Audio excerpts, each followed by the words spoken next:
आज के शो में। पाकिस्तान में कोरोना की दूसरी लहर का खदशा, एहतियाती तदाबीर को दोबारा संजीदगी से लेने की हिदायत,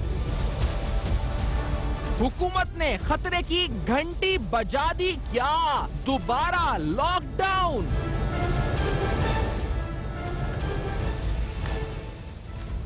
अस्सलाम वालेकुम। बस पर्दा हकायक सनसनीखेज इंकशाफात प्रोग्राम बेनकाब में हूं आपके साथ सैफान खान। कोरोना की दूसरी लहर का खदशा, कितनी संजीदगी से हमें एसओपी पे अमल दरामद करना होगा, इस सवाल के साथ प्रोग्राम को आगे बढ़ाते हुए आपके सामने रखते हैं कि हुकूमत ने खुद खतरे की घंटी बजा दी है। आज असद उमर साहब की एक स्टेटमेंट जो आपके सामने रखते हैं, जो उन्होंने बजरिए ट्वीट करी, जिसमें ये कोविड-19 के रेशोज, इन्फेक्शन रेशोज बढ़ रहे हैं। जो स्टैटिस्टिक्स दिए वो इंपॉर्टेंट है। उन्होंने कहा कि गुज़िश्ता जो रोज है मुस्बत मुतासरीन की शरह यानी जो इन्फेक्शन रेट है वो 2.37% रहा।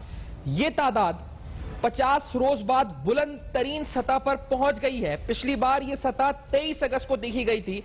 ये कोरोना के फैलाव में इजाफे की वाज़े निशानी है। असद उमर साहब जो कि एनसीओसी को हेड भी करते हैं, उन्होंने मुजफ्फराबाद और कराची को आइडेंटिफाई किया कि यहां पर मुस्बत मुतासरीन की शरह बहुत ज्यादा है। लाहौर और इस्लामाबाद में भी मुतासरीन बढ़ रहे हैं। वक्त आ गया है कि हम कोविड-19 की एहतियाती तदाबीर को दोबारा संजीदगी से लेना शुरू कर दें, वरना हमें सख्तियां करनी पड़ेंगी जिससे लोगों का रोजगार मुतासिर होगा। एक तरह से कहा जाए तो खतरे की घंटी हुकूमत ने बजा दी है कि एक बार फिर ऐसे इकदाम करने पड़ेंगे जिससे आपका रोजगार मुतासिर हो सकता है। एनसीओसी ने कुछ नंबर्स भी जो दिए हैं इस पर रीसेंट आपके सामने रखते हैं, जिसमें पाकिस्तान में कोविड-19 की दूसरी लहर के खदशे का इजहार तो हमने कहा है कि मौजूद है। ये खदशा पाकिस्तान में 14 अक्टूबर को 755 अफराद में कोविड-19 की तशखीस हुई, 13 अमवात हुई। मुतासरीन की यह तादाद, जिस तरह असद उमर साहब ने कहा, 24 सितंबर के बाद सबसे ज्यादा रही।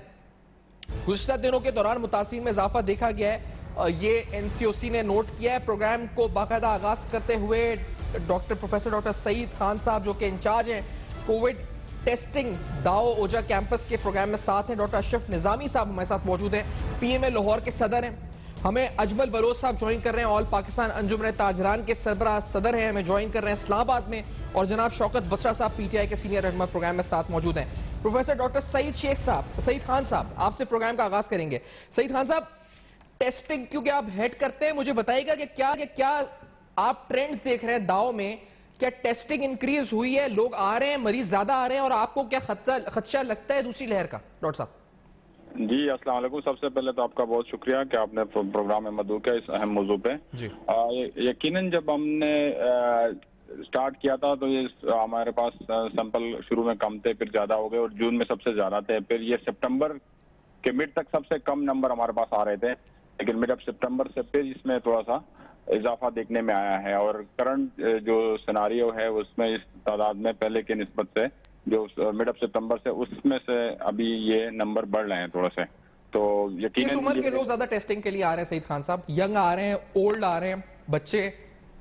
हर तरह के लोग आ रहे हैं क्योंकि इसमें हमारे पास क्योंकि हॉस्पिटल एनवायरनमेंट है तो पेशेंट्स भी आ रहे हैं, स्क्रीनिंग के लोग भी आ रहे हैं और सिम्टम्स के साथ भी काफी लोग आ रहे हैं। तो ये देखने में आया है कि ईद के बाद और मुहर्रम के बाद काफी लोगों ने तो ज़हन में ये आ गया कि कोरोना खत्म हो गया, तो उसकी वजह से एसओपीज पे अमल करना काफी कम कर दिया या काफी लोगों ने इवन खत्म भी कर दिया, जिसकी वजह से इसकी तादाद में इजाफा नजर आया है। सही है। मैं पीएमए लाहौर से पूछूंगा इस पर सदर जो डॉक्टर अशरफ निजामी साहब। सर, क्या आपको लगता है कि गवर्नमेंट को दोबारा स्ट्रिक्टली स्ट्रिंजेंट जो इस पर मेजर्स हैं एसओपी के इंप्लीमेंट करना चाहिए? अशरफ निजामी साहब, डू यू थिंक दिस?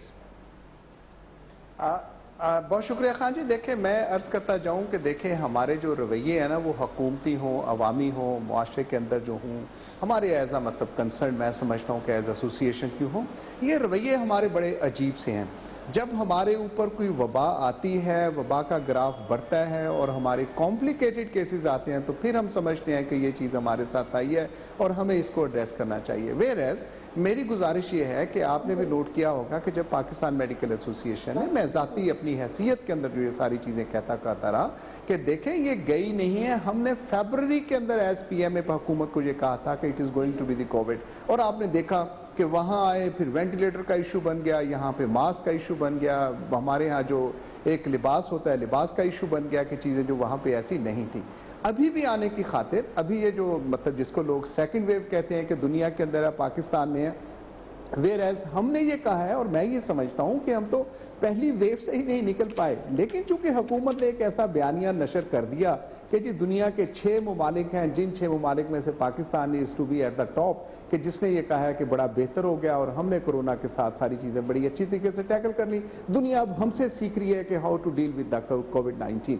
अब इस बयानिए ने जो अवामुन नास के अंदर और मुआशरे के अंदर जो एक परसेप्शन छोड़ी कि हमने कोरोना के ऊपर काबू पा लिया है, और जबकि खान साहब आप अच्छी तरह से जानते हैं कि उस वक्त भी हमारे एसओपीज के ऊपर तो कतई तौर पर कोई अमल ही नहीं था हुआ, लोग वैसे ही घूम रहे थे हुकूमती एतबार से। अब होना क्या चाहिए साहब, क्योंकि अभी आपने जो टेस्टिंग लैब इंचार्ज हैं सईद साहब वो फरमा रहे हैं दाव के, और ये बहुत बड़ा यहाँ पे कराची के अंदर मरकज है, आप समझ लें यहाँ पे टेस्टिंग के लिए आते हैं, कहते हैं टेस्टिंग में इजाफा हो रहा है, एनसीओसी कह रही है कि मजीद सख्तियां करनी पड़ेंगी। तो डू यू थिंक कि हमें दोबारा लॉकडाउन या स्मार्ट लॉकडाउन क्या करना होगा? आपको आपकी पीएमए क्या मुतालबा कर रही है? मैं एक अर्ज कर रहा हूं, देखिए हम मुतालबे से थोड़ा सा बाहर निकल के अगर चीज को देखें तो ये lockdown is not the answer के उसके साथ हो, लॉकडाउन होना चाहिए, लेकिन लॉकडाउन से पहले अपने आप को असेस करने की खातिर, अपने आप को इवेल्युएट करने की खातिर we have to go for the testing. हम पिछले 6 माह से एज पीएमए चीख के कह रहे हैं कि खुदारा अपनी टेस्टिंग कैपेसिटी बढ़ाइए। आज भी हम इतनी चीज़ आने के बाद भी जो टेस्टिंग कैपेसिटी हमारी आई है गालबन वो 25,000 या 30,000 के बीच करके हम घूम फिर रहे हैं, जबकि हमने आज से 4 महीने पहले टेस्टिंग कैपेसिटी को अपनी को 50,000 तक लेने के लिए कहा था। हैविंग सेड कि जो साइंस है, साइंस पर मिलियन देखती है केसेस कैसे और उसके साथ कैसे डील विद करना होगा, और उसको असेस और इवेल्युएट करने की खातिर there is nothing but the testing. Testing capacity हमने गवर्नमेंट ने बढ़ाई नहीं है, गवर्नमेंट ने मतलब अलग से वो चीज़ें दे दी कि हमने कोरोना के ऊपर कंट्रोल कर लिया है एंड वी आर अल्हम्दुलिल्लाह।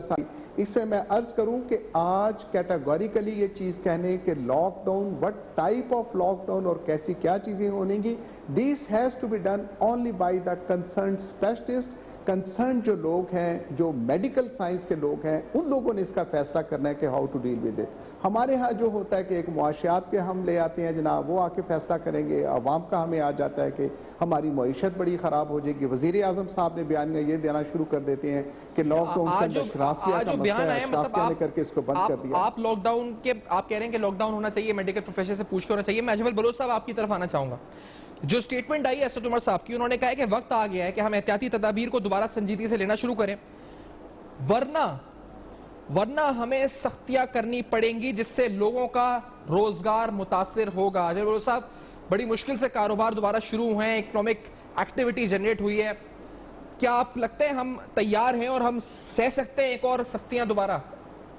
अजमल बलोच साहब देखिए जी, बिस्मिल्लाहिर्रहमानिर्रहीम, सारी बातें अपनी जगह पे डॉक्टर साहबान हमारे लिए बड़े मोहतरम हैं और डॉक्टर ज़फ़र साहब को भी लाया गया था। बदकिस्मती हमारी ये है कि हम बाहर से बंदे को ले आते हैं, उसको यहाँ का नहीं पता है कि हमारे अस्पतालों की हालत क्या है, हमने कहाँ जाना है।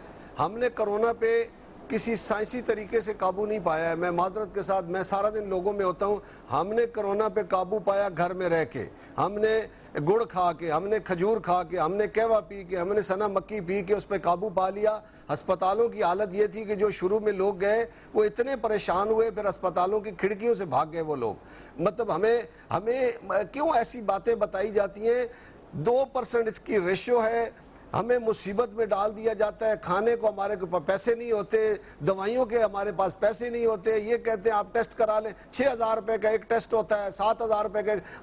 हमें इतनी मुश्किल में डाला गया कि हमें कुछ भी नहीं था, लेकिन हमें 6,000 रुपये, जिनके पास खाने को पैसे नहीं थे उनको कहा टेस्ट करा दे, और हमें किसी टेस्ट की ज़रूरत नहीं है। खुदारा हमें काम करने दे। दुनिया को आप देख लें, जिनके पास सारा कुछ था, दुनिया की हर किस्म की टेक्नोलॉजी थी, डॉक्टर उनके पास अच्छे थे, हमारे भी जो अच्छे डॉक्टर थे वो वहाँ होते हैं, लेकिन वहाँ काबू नहीं पाया जा सका। और अल्हम्दुलिल्लाह हमने काबू पा लिया कहवा पी के। हमें काम करने दे, हमें भूखा न मरने दे। हम और मुश्किल में चले जाते, हम पहले इतनी मुश्किल में जा चुके हैं कि आप अंदाजा नहीं कर सकते। लेकिन मैं ये बता दूं कि जो इस वक्त हालत हो गई है, मर्ज की जो इंटेंसिटी है उसको हरगिज़ हम मिनिमाइज नहीं कर सकते। आप जो कह रहे हैं ये आप कह रहे हैं, लेकिन हम यहाँ पे इसको प्रोजेक्ट नहीं कर सकते इस बात को। लेकिन इस ब्रेक के बाद आएंगे, कारोबार के लिहाज से आप क्या कह रहे हैं ये जानेंगे कि क्या ताजिर बरादरी का मौकिफ इस पे क्या होगा। बसरा साहब से भी मौकिफ लेंगे कि गवर्नमेंट की स्ट्रैटेजी क्या है। इस ब्रेक के बाद नाज़रीन हमारे साथ जुड़े रहेंगे।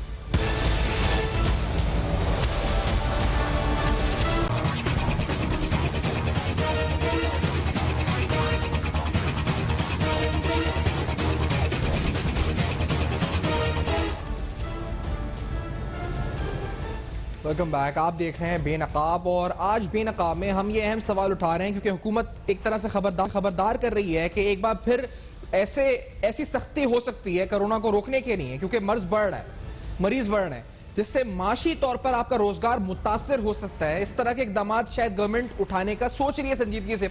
अजल बलोच साहब, मैं आपकी बात, क्योंकि ब्रेक आ गई थी, सर मर्ज क्या है, इलाज क्या है, इससे हटकर माशी तौर पर बताएं क्या जो असद उमर साहब हिंट दे रहे हैं, जो इंडिया दे रहे हैं, वो यही लग रहा है कि लॉकडाउन की तरफ जाएंगे। तो आपका मौकिफ इस पर क्या है, ये मुझे बताएं अजमल साहब प्लीज। उनसे इनको कोई फायदा नहीं होगा। लॉकडाउन से पहले भी कोई फायदा नहीं हुआ है। मीडिया ने सारा दिखाया है, लोग फिर भी आधा शटर करके कारोबार करते रहे हैं, लोग अंदर घुसे रहे हैं। बात यह है कि देखें, जब इसकी रेशियो 1 या 2% है, ज़ुकाम पहले भी लोगों को लगता है, सीना पहले भी लोगों का ख़राब होता है, चेस्ट ख़राब होती है, हम खुद हमें हर एक को ये होता है। लेकिन मैं तो हैरान हूँ कि इसको इतना ज़्यादा क्यों लिया जाता है, इतनी सख्ती क्यों की जाती है। सख्ती से कोई काम नहीं। देखिए, लोगों को मोटिवेट कर दें कि जिसको हो जाए वो अपने घर में रहे, वो घर से न निकले और अपना इलाज एक कमरे में शुरू कर दे। ये प्रैक्टिस हमारी कामयाब रही है। देखिए, मुआशी तौर पे हम तबाह हो जाएंगे, हमारा कुछ नुकसान हो जाएगा। इससे पहले देखिए, ताजर आज इतनी मुश्किल में चला गया है, ना उसको किराया देने के पास उसके पास पैसे हैं, ना उसको मुलाजमीन की तनख्वाहें देने के लिए पैसे हैं, सिवाय मेडिकल स्टोर या खाने पीने की अशिया के अलावा बाकी सारा ताजर पिछले 7 माह से बड़ी मुश्किल में। हमें पता है हमने किस मुश्किल से राशन भी इकट्ठे करके उनके मुलाजमीन को दिए। हुकूमत को देखिए ना, जहां हुकूमत आज शुरू दिन से किसी भी तरह से स्टेक होल्डर्स के साथ नहीं बैठती है, अच्छे रास्ते निकल सकते हैं। असद उमर साहब हमारे भाई हैं, ये एक कमेटी ऐसी बने जो मुख्तलिफ लोगों के साथ मुख्तलिफ स्टेक होल्डर्स पे, चाहे कोई भी इदारे, अब वकला बंद कर दें, स्कूल बंद कर दें, दुकानें बंद, इनके साथ बैठ के देखें कि किस तरह अच्छे तरीके से हम इसका मुकाबला कर सकते हैं, हम किस तरह इसकी प्लानिंग कर सकते हैं। हम सारे काम कर सकते हैं अल्हम्दुलिल्लाह। अल्लाह की मेहरबानी से, अल्लाह ने हम पर मेहरबानी की है। जब अल्लाह का नाम लेते हैं साइंस परेशान हो जाती है। भाई अल्लाह की तरफ से ये चीजें आती हैं, अल्लाह की तरफ से फिर अल्लाह मेहरबानी भी फरमाता है। लोग दवा भी करते हैं, दुआ भी करते हैं। हमें न डराया जाए इस कोरोना से, हम बच निकले अल्हम्दुलिल्लाह। ये कोरोना हमारा कुछ नहीं बिगाड़ सकता है, हमें इसने कोई नुकसान नहीं दिया है। उनको नुकसान दिया जिनके पास बड़ी टेक्नोलॉजी है। हमारे पास कुछ भी नहीं है, कोई अस्पताल नहीं, हमारे अंदर बेड नहीं है, लेकिन उसके बावजूद अल्लाह ने हम पर मेहरबानी की है। ताजिर बरादरी के लिए कि हम मुतहम्मिल के कारोबार मुतामिल नहीं हो सकते आप लोग के कारोबार दोबारा बंद हो। बसरा साहब प्लीज, शौकत बसरा साहब, क्या आप लोग सोच रहे हैं ऐसा कुछ? शौकत साहब, क्योंकि अब जो आपने वार्निंग दी है और ये जो केसेस अभी ये बता रहे हैं दाव में टेस्टिंग हो रही है, पीएमए भी बता रही है आपको मौकिफ, क्या सोच रही है हुकूमत? बसरा साहब। सफार पहले अल्लाह से दुआ है कि अल्लाह ताला ने जिस तरह पाकिस्तान पर खास कर्म नवाजी की, अल्लाह ताला ने कर्म किया, पूरी कौम ने इकट्ठे होकर फैसले लिए, पूरी कौम ने जिम्मेदारी का मुजाहरा किया। ये बात बिल्कुल दुरुस्त है कि हमारे पास ना इतना हेल्थ केयर का निज़ाम था, ना हमारे पास इतनी इकानमी स्ट्रांग थी। इसके बावजूद अल्लाह ताला की कर्म नवाजी और हुकूमत ने जिस तरह तमाम स्टेक होल्डर्स को मुशावरत के साथ तमाम चीज़ों को हम लेकर इकट्ठे चलते रहे, उससे अल्लाह का कर्म हुआ। अभी भी सैफान, जो भी फैसले होंगे कंसेंसस के साथ होंगे। अभी मैं अजमल बलोच साहब को खासतौर पे सुन रहा था, उनके कंसर्न्स जेन्युइन हैं, क्योंकि हमारी इकोनॉमी पहले ही उसके हालात बहुत बुरे हैं। आपको अंदाज़ा होगा कि जब प्राइम मिनिस्टर इमरान खान ये डिसीजन लेते थे कि फ़लाँ चीज़ खोल दी जाए, फ़लाँ चीज़ SOPs के साथ खोल दी जाए, तो हम पर बहुत तनकीद आती थी हर तरफ से। लेकिन उस वक्त भी जहन में यही बात होती थी कि हमने इकोनॉमी जो है कहीं वो हमारी क्लैप्स ना कर जाए, कोरोना से बचाते बचाते लोगों को हम कहीं भूख से ना मार दें। तमाम फैसले पर मुतफिका तौर पर लिए गए, इसके बावजूद बहुत क्रिटिसिज्म फेस किया। अब भी मैं आपको बताऊं कि ये लास्ट ऑप्शन होगा लॉकडाउन, लास्ट ऑप्शन। उससे पहले हम तमाम दोस्तों को, तमाम स्टेक होल्डर्स को ऑन बोर्ड करेंगे। उसमें सूबों के लेवल पे भी, मरकज के लेवल पे भी, उसमें अंजुमन ज़ाहिर इनके नुमाइंदे भी पहले भी थे, अब भी होंगे, डॉक्टर साहब भी होंगे, सिविल सोसाइटी भी होगी, तमाम लोग होंगे। और इंशाल्लाह मुझे खुदा पे यकीन है कि लहर ये जरूर आई है। अभी अगर मैं देख रहा हूँ कि यूके के अंदर या बाहर के ममालिक को कंपेयर करना शुरू कर दें, वहां तो बहुत ज्यादा सख्तियां शुरू भी हो गई हैं, उन लोगों की तादाद बढ़ रही है। हमारी यहाँ पर इंशाल्लाह मैं फिर कह रहा हूँ कि मेरा खुदा पे ये यकीन है कि अल्लाह ताला ने जिस तरह पहले पाकिस्तान पे कर्म नवाजी की है और हमारी दुआएं काम लाई हैं, हमारी जो प्लानिंग थी उसको पूरी दुनिया भी अप्रिशिएट कर रही है कि हमने पार्शली लॉकडाउन किया, हमने यहाँ पर कुछ जगहों पर साथ साथ दोनों, जैसे यहाँ पर कुछ जगहों पर मोमेंट बचत बाजार जो थे, गाड़ियों का बाजार लगता था, कराची की बात कर रहा हूं मैं आपसे, उन पे पाबंदी लग गई है। तो आप जो कह रहे हैं कि lockdown will be the last option, अब इस पर आप एनसीओसी तो बनाइए, सब एक प्लेटफॉर्म पर हैं। अब सिंध हुकूमत, सिंध में तो यहाँ पर कुछ जो बाजार बंद हो रहा है, जैसे बता रहा हूँ, मिसाल दे रहा हूँ, कुछ बचत बाजार और कुछ और बाजार बंद हुए हैं, तो फिर ये भी तो हो रहे हैं ना सदस्य साहब, स्टार्ट हो गया, यानी ये तो हिंट्स तो आवाम को मिलना शुरू हो जाएंगे कि ये क्या हो रहा है। आप कह रहे हैं लास्ट ऑप्शन होगा, यहाँ पर तो शुरू हो गया ये मामला। सलफान मैं आपको अर्ज करता हूं, अभी एनसीओसी ने कोई ऐसा फैसला नहीं लिया कि हमने लॉकडाउन करना है। आपको फिर याद होगा जो पहले जब इशू चला 6-7 महीने, उसमें यही इशू चलता रहा कि सूबे वो इंडिपेंडेंट थे कि वो आप अपने डिसीजंस लें अपने हालात के मुताबिक। अब अगर सिंध ने ये डिसीजन लिया है तो अजमल बलोच साहब भी वहीं बैठे हैं, बाकी दोस्त भी स्टेक होल्डर्स हैं, डेफिनेटली उनको कंसर्न किया होगा, उनके साथ मुलाकात हुई। अच्छा, अजमल बलोच साहब इस्लामाबाद में, जाहिर है वो पाकिस्तान अंजुमन ताजरान के नुमाइंदे हैं, तो सिंध के लोग मैं समझता हूँ जरूर ऑन बोर्ड हुए होंगे, उनसे कोई मुलाकात हुई होगी। से हुकूमत ने, सिंध ने फैसला लिया है, इसमें कोई मरकज का या तहरीक इंसाफ का या हमारा कोई इशू नहीं है, ये बात आप पहले ज़हन कर लें। लेकिन फिर मैं आपको अर्ज करूं, हमारी हुकूमत का मौक़िफ़ ये है कि lockdown will be the last option. अभी उसके ऊपर ना सोचा जा रहा है ना उसके ऊपर डिस्कस, लेकिन ये जरूर हो रहा है कि हम जो एसओपीज हैं जो उसको हम उसके लिए लाहेअमल बनाएं, लोगों को फिर दोबारा से अवेयरनेस देनी शुरू की जाए, लोगों को कहा जाए। और अब सबसे बड़ी बात मैं सिफान एक और भी समझता हूं कि लास्ट टाइम तो एक ऑल ऑफ सडन ये कुदरती आफत ने पूरी दुनिया को अपनी लपेट में ले लिया। अब तमाम ममालिक के अपने अपने एक्सपीरियंसेस हैं, तमाम ममालिक ने जिस अंदाज में हैंडल किया वो सारी चीजें भी सबके सामने है। तो इंशाल्लाह अभी एनसीओसी की मीटिंग्स शुरू हो गई हैं, कंसल्टेशंस हो रही हैं, तमाम स्टेक होल्डर्स बैठेंगे, तो अल्लाह बेहतर करेगा। मुझे खुदा पे यकीन है कि अल्लाह ताला बेहतरी का रास्ता निकालेगा। यहाँ पर फिर मैं कहूँ आप जो कह रहे हैं मतलब कि वफाक के लिए तो आखिरी ऑप्शन होगा यहाँ पर, क्योंकि एक तरफ जलसा हो रहा है, खुद पीपल्स पार्टी एक जलसा कर रही है और दूसरी तरफ जो है वो बाजार ही बंद कर रही है, तो एक कॉन्फ्लिक्ट सा नजर आ रहा है। और मजीद आज असद उमर साहब ने भी कराची का जिक्र किया है और मुजफ्फराबाद का जिक्र किया है कि जहां पर मामला खतरनाक है। डॉक्टर सईद साहब आपसे पूछना चाहूंगा सर, ये सेकेंड वेव क्या है? क्योंकि एक लफ्ज था हर्ड इम्यूनिटी, कि हम हर्ड इम्यूनिटी की तरफ बढ़ गए हैं, फिर अभी हम सेकेंड वेव का खदशा सुन रहे हैं। अगर हम हर्ड इम्यूनिटी अचीव कर चुके थे तो फिर ये सेकेंड वेव कहां से आ गई और क्यों आ गई? क्या ये जो इम्यूनिटी थी ये इस पर सस्टेन नहीं हो पा रही? वजह क्या है इसकी मेडिकली डॉक्टर साहब? जी, हर्ड इम्यूनिटी तब होती है जब 80% या इससे ज्यादा लोग इन्फेक्ट होके वो उनमें इम्यूनिटी आ जाती है, तब उसको हम हार्ड इम्यूनिटी कहते हैं कि बाकी लोगों को फिर इन्फेक्शन इतना जल्दी नहीं होता क्योंकि वो चेन ब्रेक हो जाता है। तो अभी तक हमारे पास हर्ड इम्यूनिटी तक हम नहीं पहुंचे हैं, जो अभी तक मेरे मतलब एक्सपीरियंस है और हमने चेक किया है तो तकरीबन 40-50% तक लोग इन्फेक्ट हुए हैं और उनमें इम्यूनिटी आई है। तो जब तक बाकी लोग 80%, 70% तक हम नहीं पहुंचेंगे तो हर्ड इम्यूनिटी के कंसेप्ट कंप्लीट नहीं होगा। उससे पहले नहीं, आप जो कह रहे हैं कि 40-50 लोग जो परसेंट जो इन्फेक्ट हुए तो उनको ये सेकंड वेव का खदशा है या नहीं है? हाँ, सेकंड वेव का ये खदशा है कि जब तक हम एसओपी पे अमल नहीं करेंगे तो जो पॉकेट जहाँ पे पहले वायरस नहीं था वहां पे पहुंचेगा तो वहां पे वायरस डायरेक्ट फैलेगा।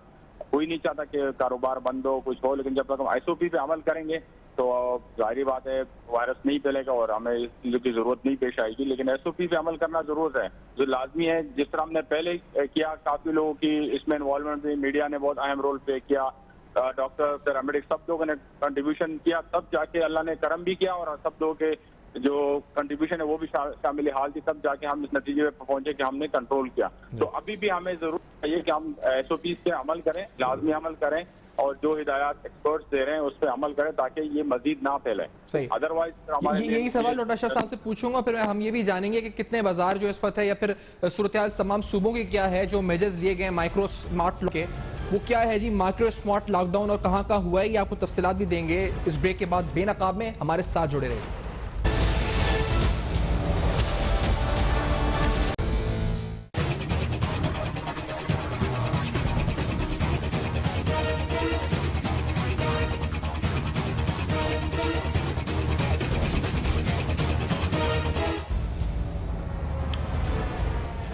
Welcome back. आप देख रहे हैं बेनकाब, और बेनकाब में आज अहम तरीन सवाल, क्या हुकूमत फिर से संजीदगी से गौर कर रही है कि ऐसे मेजर्स लिए जाएं जिसके जरिए SOPs पर अमल भी हो और साथ साथ ऐसा कुछ हो जिससे आज खदशे का इजहार किया गया है कि रोजगार भी मुतासर हो सकता है। यानी क्या हम इस वक्त लॉकडाउन की तरफ वापस जा सकते हैं, ये खदशा है इस वक्त, और क्या सेकेंड वेव ये है क्या, और ऐसा खदशे का इजहार क्यों किया जा रहा है? डॉक्टर अशरफ साहब, मैं पहले आपसे भी ये मेडिकली समझना चाह रहा हूं सर। एक हमने इम्यूनिटी लफ्ज सुना, फिर हमने सुना कि ये हर्ड इम्यूनिटी हम तकरीबन अचीव कर चुके हैं, अब ये सेकेंड वेव सुन रहे हैं। जब हम हर्ड इम्यूनिटी के तरफ पहुंच रहे थे, ये सेकेंड वेव फिर क्या है, और फिर इसका खतरा किन लोगों को है इस वक्त? डॉक्टर साहब देखिए जी, मैं एक अर्ज करूं कि एक जो हम हर्ड इम्यूनिटी कहते हैं, और मेरे दोस्त प्रोफेसर साहब ने बिल्कुल दुरुस्त फरमाया कि जब एक स्पेसिफिक मतलब 60-70% लोग इन्फेक्ट होते हैं तो हम समझते हैं कि people now have the immunity, जिसको हर्ड इम्यूनिटी की इज्तमाही क़ुव्वत मुदाफ़ियत है जिसके साथ इंसानों में आ जाती है। हमने यहाँ पे मतलब मैंने अपने तौर पे और पाकिस्तान मेडिकल एसोसिएशन ने हुकूमत पंजाब से ये रिक्वेस्ट की कि खुदारा यहाँ पे हमें देखें, एक मैं मतलब थोड़ा सा मुझे आधा मिनट ज़्यादा दे दीजिएगा कि एक मैं ये कह दूं कि there are 2-3 different things, there is the religion, there is the medical science, there is the मुईशत मुआशरत, और हमारे वो मसाइल जो कि हमारी ज़िंदगी के मसाइल आते हैं। एक चीज़ को दूसरी चीज़ के अंदर आप कंफ्यूज नहीं कीजिएगा।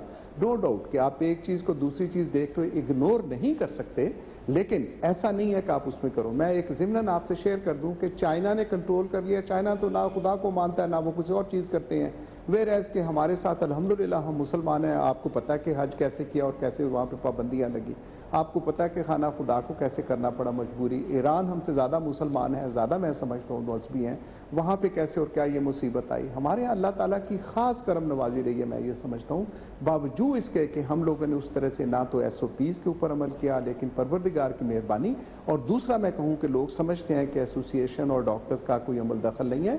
हमने जब as Pakistan Medical Association compel किया और ये कहा गया प्राइम मिनिस्टर साहब की तरफ से कि ये अशराफिया का मसला है कि अशराफिया ने लॉकडाउन ऑर्डर कंपेल करके, this is one of the basic reasons and one of the basic जो हमारी समझते हैं कि वो चीज़ है जो हम ढूंढने पड़ते हैं कि पाकिस्तान के अंदर कोरोना जो उस तरह से क्यों नहीं फैला जैसे यूरोप और बाकी। एक चीज़ ये मतलब बाकी दोस्तों ने कहा कि हम जानते हैं कि पाकिस्तान के अंदर मेडिकल फैसिलिटीज़ कैसी हैं, पाकिस्तान में जैसी मेडिकल फैसिलिटीज़ भी क्यों ना हो, लेकिन ये आप इसके यानी शायद हैं कि हमारे यहाँ हमारी कम्युनिटी ने, डॉक्टर्स ने, पैरामेडिकल स्टाफ ने, नर्सेज ने, अल्हम्दुलिल्लाह अल्हम्दुलिल्लाह दुनिया में सबसे बड़े लोग हैं जो कि इनफैक्ट में दी जाता medical professional of this country the Pakistan. लेकिन हमारी जो रेट ऑफ डेथ है और उसकी ट्रीटमेंट का जो है, I am very much proud of my community के अल्हम्दुलिल्लाह हमारे उसके साथ करने के साथ दुनिया के साथ हम लाख लाख शुक्र है खुदा का कि हम ये अचीव किया। लेकिन डॉक्टर साहब अब किसको खतरा है? डॉक्टर साहब ये बताएं खतरा किसको है, सेकंड वेव क्या है? हर्ड इम्यूनिटी जी मैं अभी आपको अर्ज की दे रहा हूँ, उसी तरफ ही मैं आ रहा था कि जस्ट एक तो पहले चूंकि दोस्तों ने इस पे बात की कि सारी है तो आई फील माई रिस्पॉन्सिबिलिटी को उसको मैं रिस्पॉन्स करता। अब इसकी खातर के आज क्या है, this is a new virus जिस वायरस के लिए अभी तक साइंस को नहीं पता। We have learned as medical professionals कि इसको डील विद कैसे करना है। पहले ये था समझा जाता था ये लंग्स की बीमारी है। जब इटली के अंदर 50 ऑटोप्सीज हुई और वहां देखा गया कि ये तो खून की नालियां उसके साथ जाके अटैक करती है, वहां इसका प्रॉब्लम है। नाउ वी हैव नो कि इसके साथ कैसे क्या करनी, we have a better know how इसके लिए। दूसरी चीज आपने जो कहा कि हर्ड इम्यूनिटी की खातिर तो हुकूमत ने जो हम गले फाड़ फाड़ के एज एसोसिएशन कह रहे हैं कि खुदारा टेस्टिंग कीजिए और साइंसी बुनियादों के ऊपर आइए कि हमें क्या करना चाहिए और कैसे चीजों को होगा। अब coming back second wave is yes there is हम आज से कई महीनों से ये पहले कह रहे हैं, पहली वेव पता नहीं पाकिस्तान में ख़त्म हुई है या नहीं हुई, there is the second wave. और हुकूमत के इस बयानिए के साथ लोगों ने और खल्क़े खुदा ने बिल्कुल इसको लाइट ले लिया है कि हमने कोरोना के ऊपर काबू पा लिया और देयर इज़ नो SOPs के SOPs के ऊपर कोई अमल कर रहे हो। अब ये बात कि एक दफ़ा जब कराची के अंदर कुछ दोस्तों ने जब ये की है और हर्ड इम्यूनिटी और उसके साथ के एक दफ़ा इन्फेक्ट हो गया, still we are not clear कि एक शख्स जो इन्फेक्ट हो जाता है क्या दोबारा वो उसके साथ, हमें यह समझ आती है कि एक शख्स जो इन्फेक्ट हुआ एक दफ़ा कोरोना वायरस के साथ, चूंकि म्यूटेशन और इसकी दूसरी बहुत सी किस्में हैं, वो किसी दूसरी किस्म के साथ भी इन्फेक्ट हो सकता है। और प्रोफेसर साहब ने बिल्कुल दुरुस्त कहा कि आज भी अगर हमारे पास है, that all is only and only the prevention. और प्रिवेंशन के मेडिकल साइंस के अंदर, और मेरे दोस्त जो कि मतलब ताजिर बरादरी को भी कह रहे हैं, उन्होंने भी बिल्कुल दुरुस्त फरमाया कि अगर हम ठहरे तो हमने घरों में रह के ही अपने आप को इस वबा से बचाया है। और आज भी अगर कोई हमारा हल होएगा, आज भी अगर कोई रेजोल्यूशन टू दिस इशू है, वो हमें इज्तिमाई तौर पे लेकिन मुआशरती आपने समझाया कि साइंटिफिकली अभी हम बहुत इसको रिसर्च करना इसमें जरूरी है। अजमेर साहब, मैं पूछना ही चाहूंगा आपसे कि जो अभी मैंने जिक्र किया था, कराची में कुछ बचत बाजार हैं, कुछ इस डिस्ट्रिक्ट्स में, कुछ इस पर जो गाड़ियों के बाजार लगते थे मिसाल के तौर पर, या कुछ और चीजें, उन पर पाबंदी लगी है। बतौर ताजिर बरादरी के नुमाइंदे और ऑल पाकिस्तान अंजुमन ताजुर्मान के सदर के, आप ये आपके इल्म में है, आप क्या कहेंगे जो यहाँ पर हुआ है? क्योंकि यहाँ की हुकूमत एक जलसा भी कर रही है 18 अक्टूबर को। असल में पिछले अदवार में भी ना यही होता रहा है कि सिंध जो है वो कुछ और करता था, वफाक कुछ और करता था। ये प्रॉब्लम हमारे सियासी हैं। हमने जो हमारी क़यादत है सूबों की, हमने उनको इख्तियार दे रखा है कि वहाँ पे अब जो कराची के हमारे ताजर नुमाइंदे हैं, जमील पराचा साहब हैं और दोस्त हैं, उनको हमने कहा है कि वो वहाँ हैंडल करेंगे, पंजाब के वहाँ हैंडल करेंगे, बलूचिस्तान के वहाँ हैंडल करेंगे।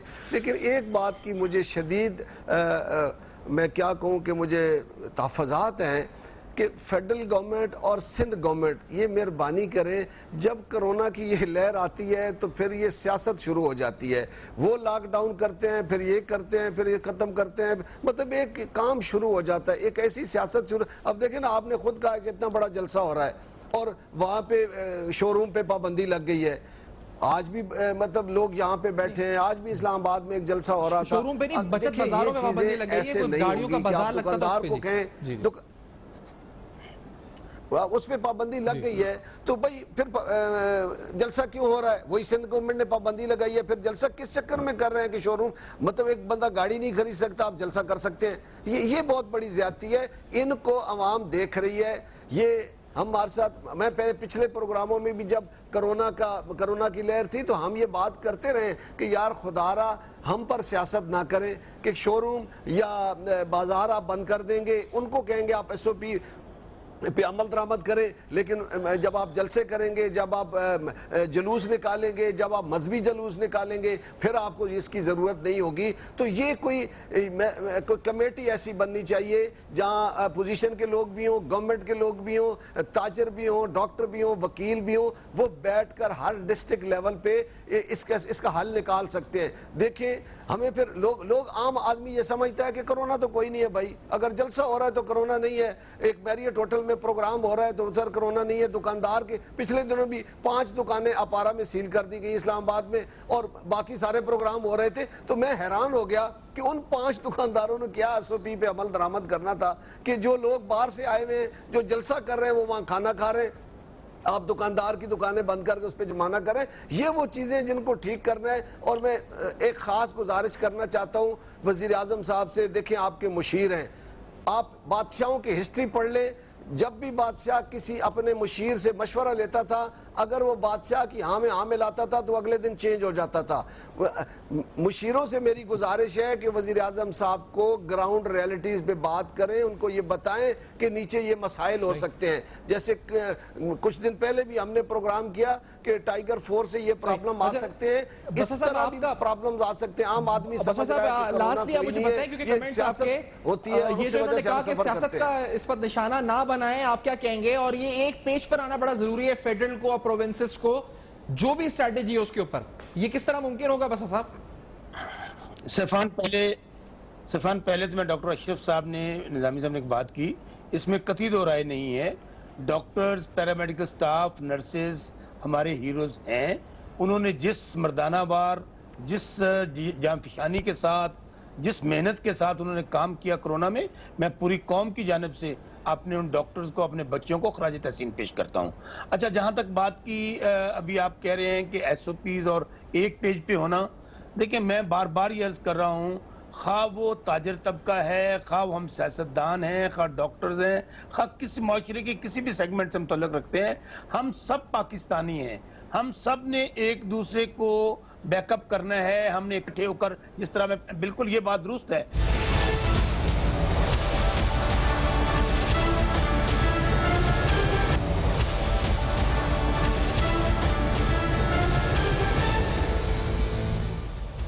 Welcome back. आप देख रहे हैं बेनकाब, और बेनकाब में आज के प्रोग्राम को कंक्लूड करते हुए आपको बताएं कि SOPs को आपको हर हाल में ख्याल रखना है, आपको डिस्टेंस भी रखना है, आपको मास्क भी पहनना है, क्योंकि खदशा अभी भी बरकरार है। जो मेडिकली प्रोफेशनल्स कह रहे हैं इस वक्त प्रोग्राम में कि खदशा अभी बरकरार है और इसकी इंटेंसिटी भी वही है। इस वक्त कोविड-19 आपके लिए जानलेवा हो सकता है।